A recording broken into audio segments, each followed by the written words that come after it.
Honda has revealed its new electric car, the YU7. Now, this thing is, it's interesting because obviously they've used the Xpeng name, the P7, of their new car. For some reason, if they put a Y in front of it, it's okay. They're calling it a crossover, an electric crossover, but to me it looks more like a station wagon. Here are the details for this new EV from Honda. Hello my friends, welcome to the channel. I'm Sam Evans, you're watching the Electric Viking. Great to have you with us. This car to me looks similar in size to my car, maybe a little bit smaller than the Xpeng G6. And unfortunately, at this point in time, this is a China-only special. Could go global, who knows, I don't know. Volkswagen is trying to respond to the shift in the car market in China, which has been happening for years. For some reason, Honda has completely missed the boat when it comes to electrification of vehicles in China. But now they're going, well, hang on a minute, we have to do this, we've got to do this fast, and they've unveiled this new EV.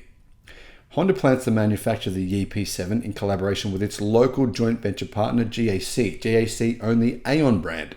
The Aeon EV brand is well known, it's coming to many countries around the world, and they make really good EVs. So this one, maybe it's good as well, I don't know.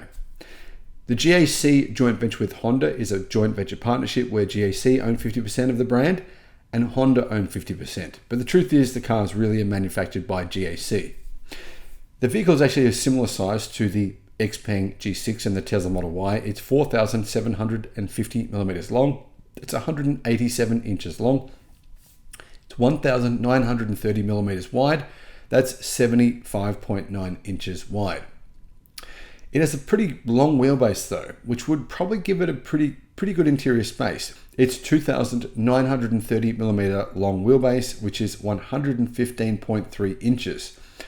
But it's one very heavy car for the size. In fact, considerably heavier than a Tesla Model Y and the Xpeng G6. It weighs 2,305 kilograms, which is 5,100 pounds. Yeah. For some bizarre reason, it also comes standard with enormous 21-inch wheels, which would be, not great for efficiency, not great for range. It would reduce range pretty significantly. Battery, what battery does it use? It uses a battery from CATL. I believe it's a ternary battery, NMC, so nickel, manganese, cobalt battery. It uses a 201 horsepower front motor and a 268 horsepower rear motor. So that's 150 kilowatt at the front, 200 kilowatt in the rear, and that gives it a combined power of 350 kilowatt or around about 470 horsepower. So a lot of power. Apparently, according to Honda, it can do 0 to 100 or 0 to 62 miles an hour in 4.6 seconds.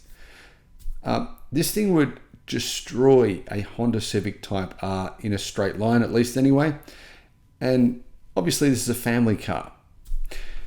Now guys, I'm not really sure I like the look of the frontal that much. In fact, it looks very generic and boring to me at the front. But I think the rear of this car and the side profile is quite nice. It's been designed with, I don't know who designed this. I think it's better than every other Honda car that I've seen for the last couple of years. So from the rear I'm talking about and the side profile, I really like the look of it.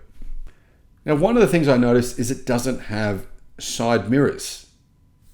Having side mirrors on reduces the car's, any EV's efficiency by around about 5%. So putting on these tiny little digital mirrors, they have a tiny little camera on the outside, and then having the mirror on the inside is one big change to this car. I think all EVs should have this. In fact, it'd be a great feature. Some EVs do have it, but unfortunately it's just car companies are restricted by regulations in different countries. Most countries don't make this legal. But it's definitely, in my opinion, a huge benefit. You can get away, you can basically eliminate blind spots by merging the camera with the rear camera from the rear of the car with the side camera. So there's no blind spots at all when you're looking at the side mirrors inside, the digital side mirrors inside the car. Now, one other feature I noticed, guys, is the flush door handles. They're totally flush with the side of the car. That, of course, would improve aerodynamic efficiency as well. Very similar to what Tesla has with their electric cars and also what many other EV brands are doing today. Now, apparently the YU7 will hit the market in China within the next couple of months. Will it sell well in China? No, it won't. There's too many other rivals that are well-known EV names that people would prefer to a Honda these days. Honda has lost their allure. They have. To be honest, all legacy automakers have lost their allure in China. They're not really all that desirable anymore. The Chinese are becoming more kind of proud of their own EV brands as well, for good reason. Would it sell well in countries like America, Australia? I think it would. I think if it was priced right, people would buy it. I really like it. The interior is nice. The exterior looks good. It doesn't look like it's that SUV kind of jacked up high. It looks like it's efficient. It's got those digital side mirrors. I'm actually a fan of this car. I hope Honda bring it outside of China. Today also, Honda appear to be attempting some form of a takeover of Nissan. There's going to be a so-called joint venture discussion today, and yesterday there was as well, and in fact it's been going on for weeks now, where Honda, Mitsubishi, and Nissan would form a joint venture partnership, a little bit like Stellantis or other companies that have done this in the past. So it's possible Honda could make these, and they could be badged with Nissans and badges of Mitsubishi. Who knows?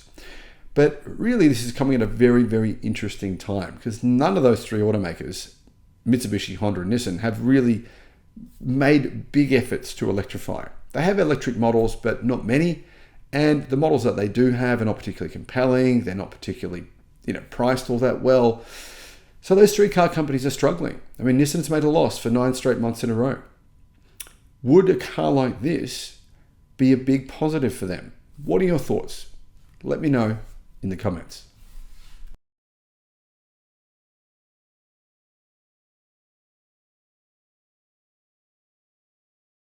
Honda's CEO, recently he said that, he gave some excuses for why the company wasn't ready for electrification. And let's be honest, look at Honda's EV sales worldwide. They are minuscule. Less than 2% of their car sales worldwide. Now, keep in mind, 20% of all cars sold worldwide this year have been electric or plug-in hybrids. Predominantly, though, that's a pretty big number of electric car sales this year. Honda has played almost no part in those sales, but Honda's saying the only way it can get people to buy its EVs is to force them. And it says, well, they can't be coerced, they can't be forced. Honestly, some of these comments to me show a company that are in crisis. This is what you call a company being disrupted. It doesn't seem to even know it's happening, though. Hello, my friends. Welcome to the channel. I'm Sam Evans. You're watching the Electric Viking. Great to see you. Guys, I've just had my new solar system installed, which is amazing because it's going to charge my new EV. And it'll charge it really, really easily. I'm getting about 105 kilowatts of energy every day. That's enough to charge a Tesla Cybertruck every day, for example. So if you want to get solar installed, if you're in Australia, I highly recommend doing it. You'll save so much money. I used a company called Resync Solar. I'll put a link in the description. And if you use that link, you do get a bit of a discount. I don't get anything from it, by the way, just letting you know. Honda CEO. He says that consumers don't want EVs and can't be incentivized to buy them.